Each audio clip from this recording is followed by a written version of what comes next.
ሰላም የኢትዮ ቴክኖሎጂ ቤተሰቦች እንኳን ወደ ቻናላችን በደህና መጣችሁ። ዛሬ በዓለም ላይ ብዙ ሰዎች የሚወያዩትን አንድ ጉዳይ እንመለከታለን። አሜሪካና ኢራን በዘመናዊ ጦር ቴክኖሎጂ ምን ያህል ተራምደዋል? የሚጠቀሙት ድሮኖች፣ ሚሳኤሎች፣ ሳተላይቶች፣ ሳይበር ቴክኖሎጂ እና ኤአይ እንዴት ይሰራሉ? የትኛውስ የበለጠ ጥንካሬ አለው? ቪዲዮውን እስከ መጨረሻው ተመልከቱ። ይህ ቪዲዮ ለመረጃና ለቴክኖሎጂ ትንተና ብቻ የተዘጋጀ ነው። አብራችሁን ቆዩ።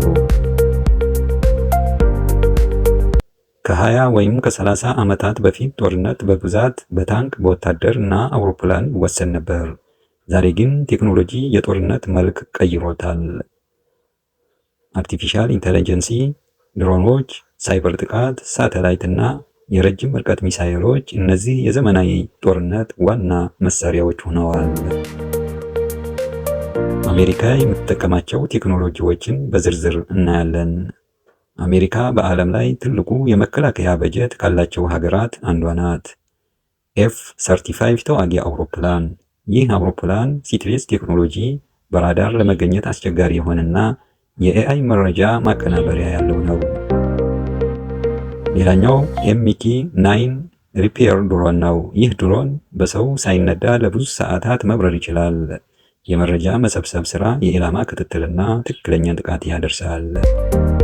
እንዲሁም GPS እና ሳተላይትን የአሜሪካ ጦር በሳተላይት መረጃ ላይ በጣም ይጠቀማል። ኢራን የምትጠቀማቸው ቴክኖሎጂዎች። ኢራን ከአሜሪካ ያነሰ ወታደራዊ በጀት ቢኖራትም በአንዳንድ መስኮች ራሷን የቴክኖሎጂ ለማሳደግ ትጥራለች። እንደ ሸሂድ ድሮን። እነዚህ ድሮኖች ርካሽ ናቸው፣ ረጅም ርቀት ይጓዛሉ፣ በብዛት ሊጠቀሙባቸውም የሚችሉ ተወዳጅ ድሮኖች ናቸው።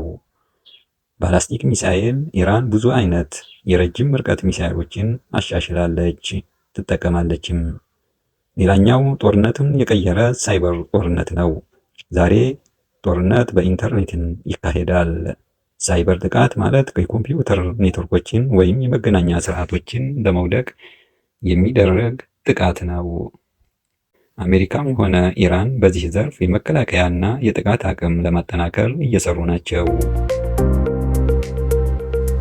ኤአይ የጦርነትን መልክ እንዴት እየቀየረ ነው?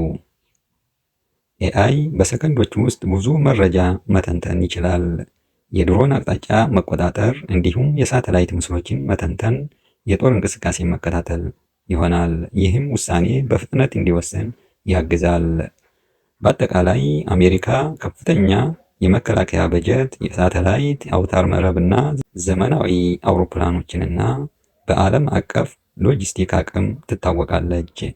ኢራን ደግሞ በድሮን በሚሳኤል ቴክኖሎጂ እና በአንዳንድ የመከላከያ ስርዓቶች ላይ የራሷን አቅም እያሳደገች ነው። ይሁን እንጂ የሁለቱም አቅም ሲነጻጸር በቴክኖሎጂ፣ በመረጃ አውታር መረብ፣ በሳተላይት እና በዓለም አቀፍ ወታደራዊ መሰረቶች አሜሪካ አሁንም በአጠቃላይ የበለጠ አቅም አላት።